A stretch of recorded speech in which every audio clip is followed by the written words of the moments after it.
পর্যন্ত একটুখানি পড়বো বোঝানোর জন্য। দুটো লাইন মানে বাক্যের থেকে আমাদের কিছু বোঝায়। পুরো মোটা বাইবেলে সকলীয় মতির একটা পেজা একটা অধ্যায় আগে, নতুন নিয়ম মতির 10-12 পৃষ্ঠার আগে। হালেলুয়া, পেয়েছি? Thank you. আমি জাস্ট সেখানে পড়বো একটুখানি বোঝানোর জন্য। হালেলুয়া।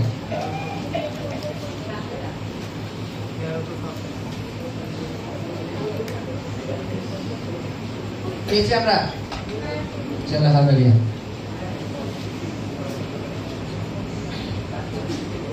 আর সদাপ্রভুর এই বাক্য সকলিয়ার নিকট উপস্থিত হইল। বাহিনীগণের সদাপ্রভু এই কথা বলিয়াছেন, তোমরা যথার্থ বিচার করো এবং প্রত্যেকে আপন আপন ভ্রাতার সহিত সদয় ও করুণ ব্যবহার করো এবং বিধবা ও পিতৃহীন বিদেশী ও দুঃখী লোকদের প্রতি উপদ্রব করিও না, এবং তোমরা কেহ মনে মনে আপন ভ্রাতার অনিষ্ট চিন্তা করিও না, কিন্তু তাহারা কর্ণপাত করিতে অসম্মত হইয়া ঘাড় ফিরাইত এবং যেন শুনিতে না পায় এই জন্য আপন আপন কর্ণ ভারী করিত। হ্যাঁ, তাহারা আপন আপন অন্তঃকরণ হীরকের ন্যায় কঠিন করিত যেন ব্যবস্থা শুনিতে না হয়, এবং বাহিনীগণের সদাপ্রভু আপনার আত্মা দ্বারা পূর্বকাল ভাববাদীগণের হস্তে যে সকল বাক্য প্রেরণ করিতেন তাহাও তা শুনিতে না হয়, এই জন্য বাহিনীগণের সদাপ্রভু হইতে মহাক্রোধ উপস্থিত হইল। তখন তিনি ডাকিলে তাহারা যেমন শুনিত না, তদানুসারে বাহিনীগণের সদাপ্রভু এই কথা কইলেন, তাহারা ডাকিলেও আমি শুনিব না। Hallelujah, hallelujah. লাইনটা পড়েছি, শুনেছেন? জোরে জোরে বললাম। জোরে জোরে বললাম কেন?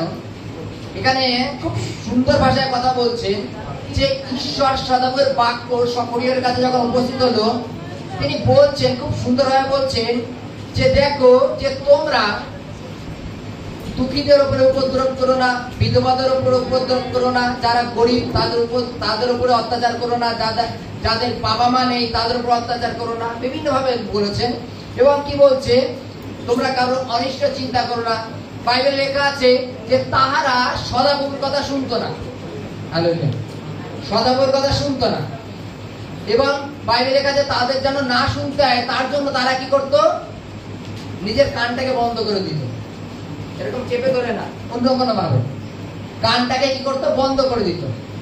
এইবার তারা যখন বিপদে পড়তো, তখন তারা যখন সদাপ্রভুকে ডাকতো, সদাপ্রভু যখন বলছে যে আমি তোদের বারবার ফেরানোর জন্য আমি বিভিন্ন ভাববাদী দ্বারা চেতনা দিচ্ছি, তোরা তখন শুনতে যাচ্ছিস না।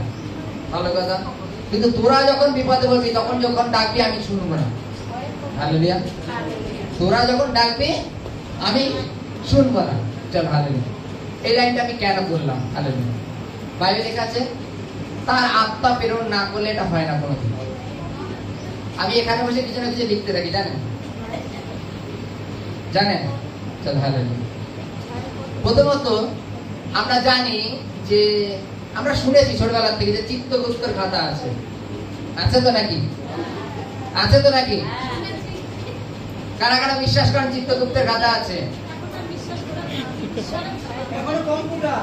না না, চিত্তগুপ্তের খাতা আছে, কারা কারা বিশ্বাস করেন? হাত উঁচু করেন দেখুন।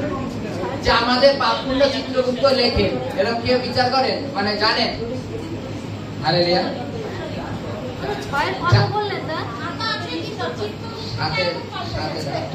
সকলীয় 7-8 থেকে 14। সকলীয় 7-8 থেকে 14।